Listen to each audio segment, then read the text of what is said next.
Lihat ini, keinget masa kecilku dulu suka nungguin sayur bapak pulang dari ladang. Hai teman-teman, seperti biasa balik lagi di kegiatan kehidupan Kak Leti di kampung. Oke, baiklah teman-teman, masih aktivitas video di ladang. Semoga aja kalian gak bosen ya sama video Kak Nel. Dan ini tadi sayurannya udah matang, langsung kita angkat. Angkatnya gak semua, soalnya kan banyak ya teman-teman, takutnya itu tumpah. Apalagi ini tadi kan wajannya itu besar. Nah setelahnya ini tuh sayurnya kita bagi-bagi. Untuk cara pembagiannya itu tuh harus rata ya teman-teman. Kalau seumpamaannya sayurnya itu sedikit ya 1 sendok. Tapi kalau banyak 2-3 sendok itu dan harus rata. Oh iya, kalau lihat video ini Kak Nel keinget masa kecil dulu. Dulu pas masa kecilnya Kak Nel, kalau bapak pulang dari ladang itu yang sering kita tungguin itu adalah sisaan sayur bapak. Dan kalau zaman dulu itu jarang sekali makan ayam teman-teman. Maksudnya itu jarang sekali makan ayam kota. Yang paling sering sayuran ladang yang biasanya dimasak pada zaman dulu itu adalah timun di santan putih dicampur sama buah kundur, kadang-kadang juga dicampur sama buah perenggi atau labu kuning. Terus untuk lauknya itu cuman telur aja, telur didadar atau telur goreng. Ingat banget sama waktu itu beberapa tahun yang lalu, kalau bapak itu selalu bawain kita sayuran, walaupun cuman kuahnya sama timunnya beberapa potong. Tak lupa juga telurnya teman-teman. Kalau bapak dulu nggak pernah mau makan telurnya, pasti disisain buat kita untuk dibawa pulang. Aduh, kangen sekali masa-masa itu ya geng. Kalau udah bercerita tentang masa dulu,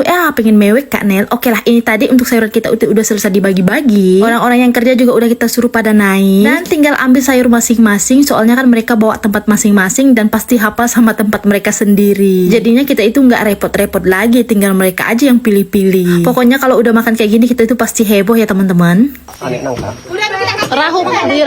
Dirahup, nah bahasa sendok dirahup. Nah, berarti sepertinya. Main sih, sakit gitu.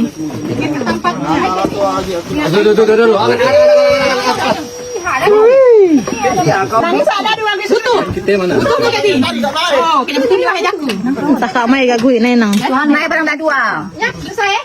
Nah beginilah keseruan kita ya teman-teman. Ada yang cari sendok, ada yang nyari piringnya, ada yang nyari mangkuknya. Dan namanya kalau udah gabung kayak gini, jadi susah kalau cari sendok, apalagi kalau sendoknya nggak dikasih tanda ya teman-teman. Nah ini tuh kita masing-masing udah pada nyuap, makan dengan persis sendiri-sendiri. Kita udah selesai makan, di sini ibu itu baru makan. Soalnya tadi dia telat makannya teman-teman, masih sibuk buat tanam jagung, disuruh naik nggak mau naik. Dan setelah makan seperti biasa nggak Abdul rasanya kalau kita itu nggak minum kopi. Nggak tahu kenapa kalau kopi dibikin di ladang kayak gini Kak Nel suka minumnya teman-teman. Kak Nel juga ikutan minum, enak aja gitu, rasanya juga beda kayak yang di rumah. Jadi biasanya kalau udah ngopi di ladang kayak gini kadang nggak cukup 1 cangkir, paling sedikit itu minum kopinya 2 cangkir geng. Dan habis makan seperti biasa tepar dulu, kekenyangan bawaannya pengen bobo. Ini ibu-ibunya juga udah pada bertiduran, masing-masing dengan posisi yang agak-agak unik.